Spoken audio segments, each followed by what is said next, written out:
Now, this is another very, very, very important question for all of you. Meta capability of the learner की बात हो रही है, meta capability to regulate and self direct the learning.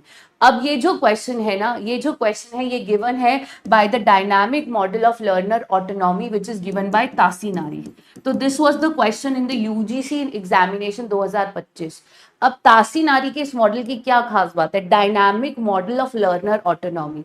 Dynamic का मतलब होता है flexible, practical, समय के साथ चेंज हो रहा है, हम भी बदल रहे हैं, गतिशील. अब जब भी परिवर्तन होगा, चेंज होगा, तो लर्नर जो अपनी लर्निंग के लिए रिस्पॉन्सिबल है, उनका लर्निंग का तरीका भी तो बदलेगा, चाहे वो पेडागोजी है, एंड्रोगोजी है. लर्नर अगर एंड्रोगोजी में, उनका पढ़ने का तरीका बदलता है, बिकॉज वो वही पढ़ते हैं जो उनके लिए यूजफुल है. तभी तो ऊपर टर्म लिखा है meta capability self directed learning. Andragogy में लर्नर खुद तय करता है मुझे क्या पढ़ना है, क्यों पढ़ना है.